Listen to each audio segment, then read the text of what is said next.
Hello friends, what's going on? Welcome back to the studio, welcome back to Football Therapy with me, your host Jan. I hope you're doing well, mate. Really do hope that. Welcome back to Chelsea News. Of course, usually the daily series here on the channel where I reflect on what's been said about Chelsea, giving you my opinion on it, more importantly asking for yours, friends. First time in about 2 years, I've taken more than one day off. Cup final day, and indeed yesterday.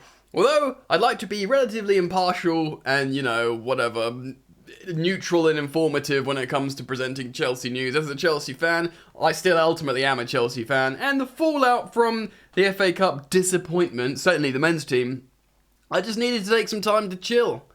I'm only human after all, and all that, mate. Although the women did fantastically well, Sam Kerr is the best striker in the world. Ladies and gentlemen, we're talking about Todd Boehly's meeting with Thomas Tuchel today. Looking forward, thinking about the things that are yet to come. Hopefully better things. Better days are coming, and all that. And also I want to talk about the Andreas Christensen story from Matt Law. In fact, we'll be citing all this from an article from Matt Law on the Telegraph.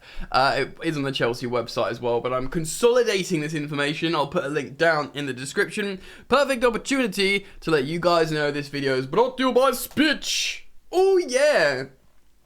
The best fantasy football, best free fantasy football that's out there, available. If you're yet to check out SPITCH, I urge that you do. It utilizes Optus stats. So, I know you, mate. You know about football. You know how it works. You know when a player has played well. You want them to be rewarded accordingly on a point system. Not like big generic FPLs that don't do that. SPITCH is free, although you can wager money, you can win prizes. It's ruddy wicked. You only have to play, you don't have to sign up for an entire season. You can play just once a weekend if you want. It's the best. Available at the moment, fully available in the UK, Germany and Austria. So please do check it out anyway. Click the link in the description. Go sign up to SPITCH now. Why not, man? It's free. It's wicked. I love it. Oh, we're back in the studio. Wicked. Chelsea lost the FA Cup final, ladies and gentlemen. It was the fourth time this season Chelsea have come up against Liverpool. Hold on, what is it? So 2 times 90, 180 minutes, and then 240 minutes. What's that? That's a lot of minutes added up with a stalemate with Liverpool, and yet again undone in sudden deaths by 2 missed penalties by Chelsea this time, Aspi and Mason Mount. Some abhorrent abuse going around social media, which I shan't give any energy to, but don't be hateful, guys. Be nice. Yes, we're all emotional, but we have to look forward.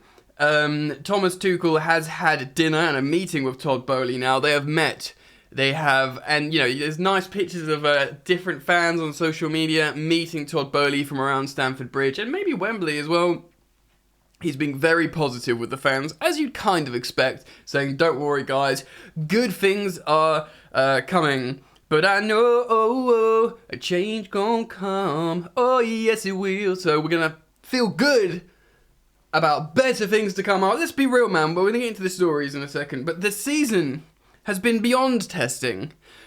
We've come out of a very turbulent couple of years because of what's going on in the whole world.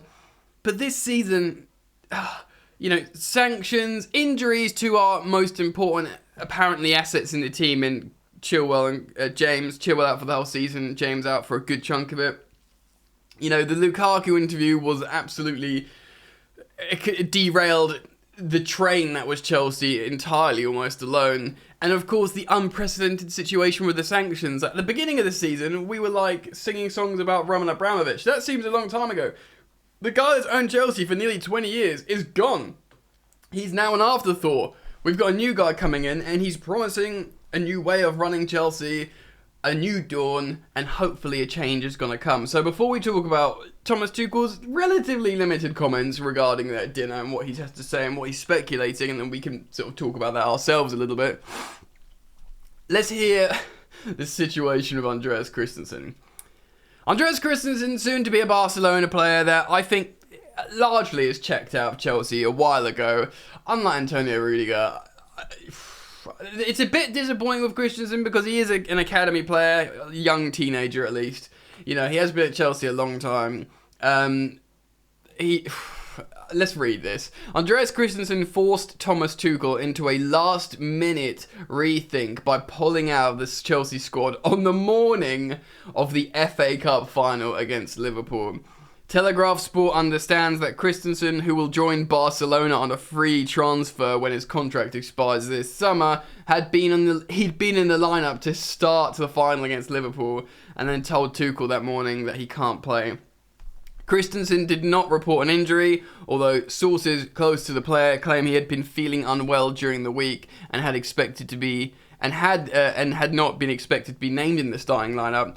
They added that they would never want to miss a cup final unless it was for a genuine reason. The withdrawal not only meant that Tuchel had to make a late change to his starting lineup, but Thiago Silva had to play with an injury, and Timo Werner had to take his place on the substitutes bench, despite being sustained with a hamstring injury. So a lot of people were like, why has Werner not come on? Why is Ruben Loftus-Cheek going as a striker? Oh, now he's been subbed. Why is Ross Barkley on? Lots of relevant questions being asked, and a lot of criticism was thrown at Tuchel.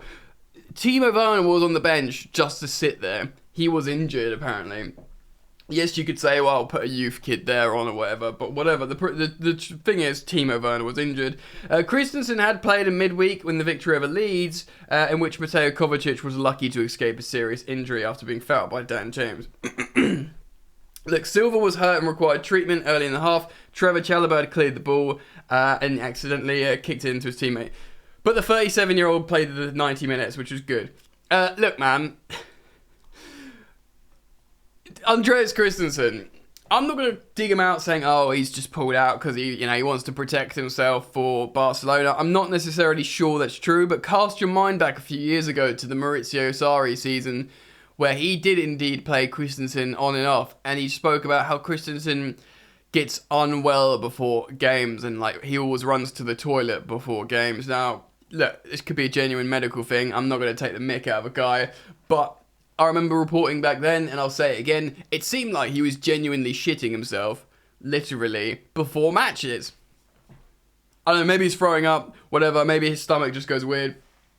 Look, he played great in the Champions League final. He came off the bench.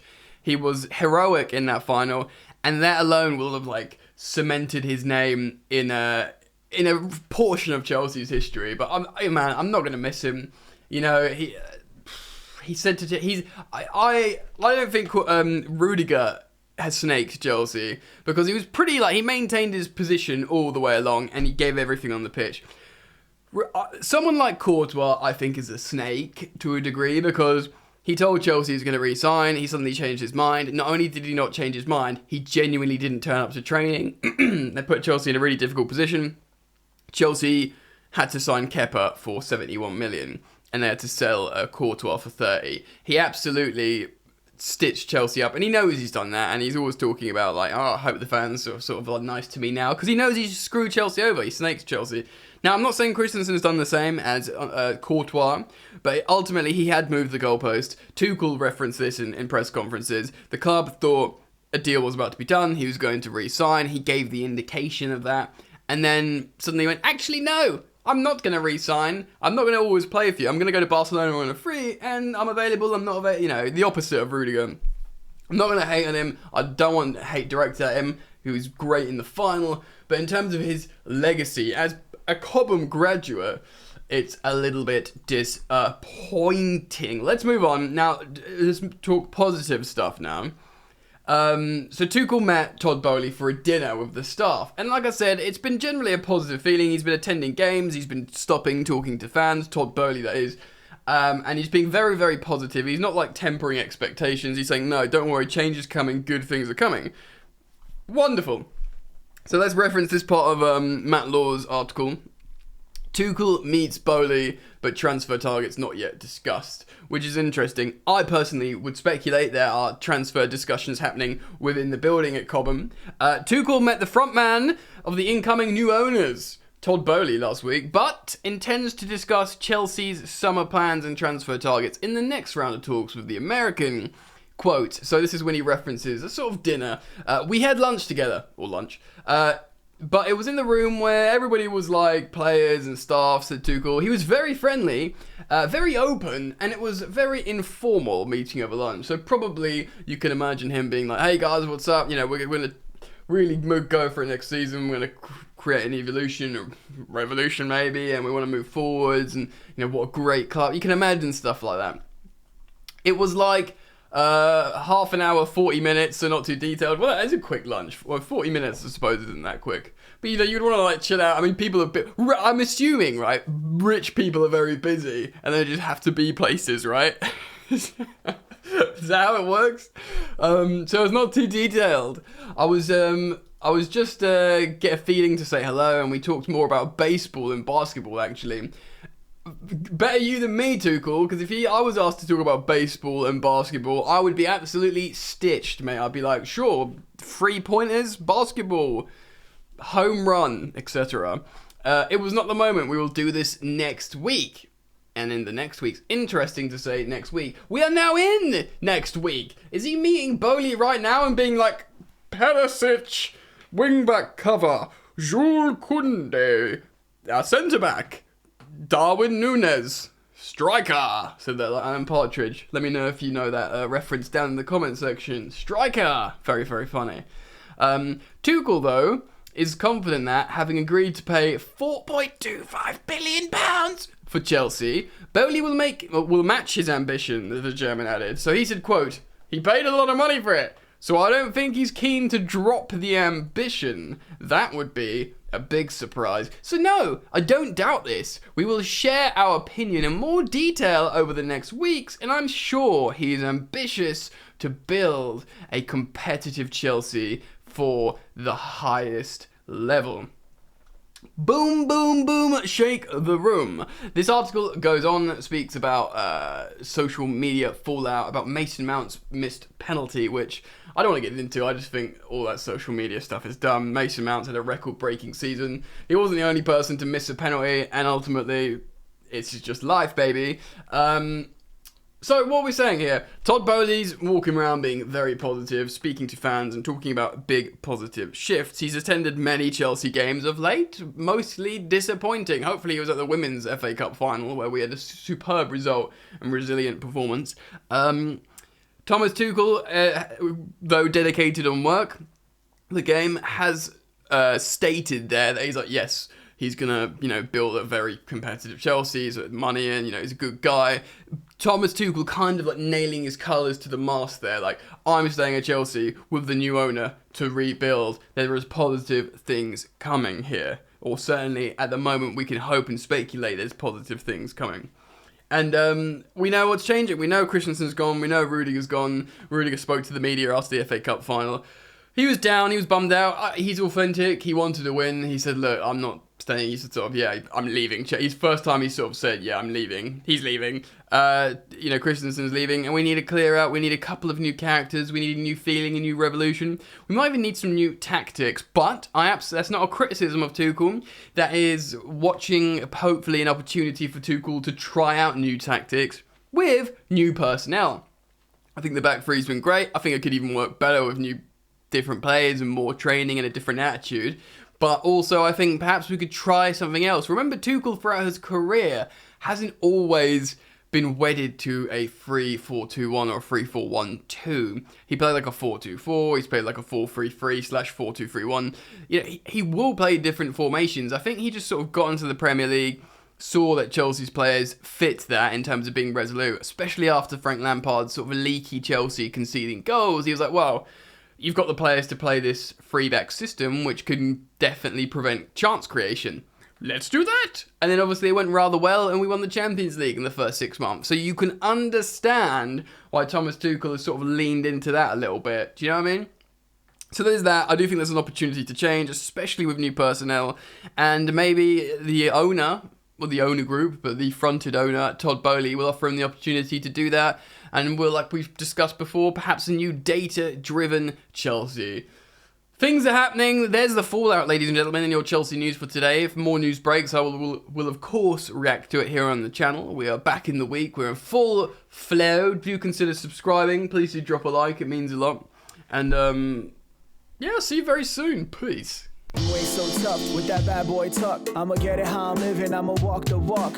Outline my lines, I rap through thought. Body bag the verse, outlined in chalk. In my life seen trouble, hustle on the double. Silence on the trigger like my pick got a muzzle. Yo, chick like to guzzle, bad boy stay in trouble. I only love this paper, sorry